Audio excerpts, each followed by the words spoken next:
ছাত্রদলের কেন্দ্রীয় সাধারণ সম্পাদক নাসির উদ্দিন নাসির অভিযোগ করেছেন, উপদেষ্টা আসিফ মাহমুদ সজীব ভুঁইয়া কুমিল্লার মুরাদনগরে মাফিয়াতন্ত্র কায়েম করেছেন।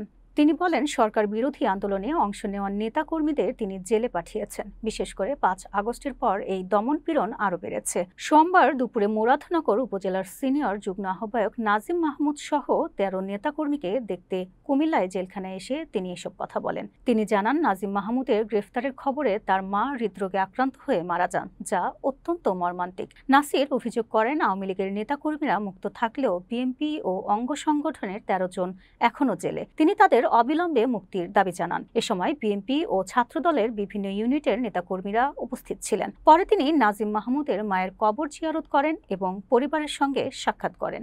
সেই উপদেষ্টা আসিফ মাহমুদ কুমিল্লা মুরাদনগরে এক ধরনের মাফিয়াতন্ত্র কায়েম করেছে। আপনারা দেখেছেন যে যারা জুলাই এবং আগস্টে খুনি হাসিনার বিরুদ্ধে আন্দোলন সংগ্রাম করেছে, তার পূর্বে খুনি হাসিনার বিরুদ্ধে আন্দোলন সংগ্রাম করতে গিয়ে একাধিকবার জেলে গিয়েছে, তারা গণ অভ্যুত্থান পরবর্তী সময়ে দুঃখজনকভাবে তারা জেলে রয়েছে।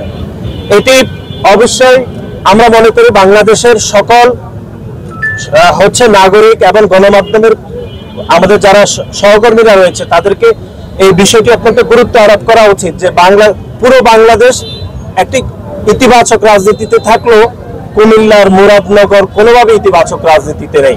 এখানের একজন উপদেষ্টা, আমরা আবারও বলছি, এখানে মাফিয়াতন্ত্র কায়েম করেছে। ওনার পছন্দ মতো তিনি এই কুমিল্লা মুরাদনগরকে পরিচালিত করছেন।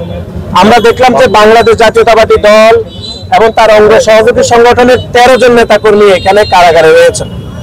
এবং আপনারা লক্ষ্য করবেন, আমাদের মুরাদনগরের ছাত্রদলের সিনিয়র যুগ্ম আহ্বায়ক নাজিম উদ্দিন, তাকে গ্রেপ্তার করার সংবাদ শুনে তার মা হার্ট অ্যাটাক করে মৃত্যুবরণ করেছেন।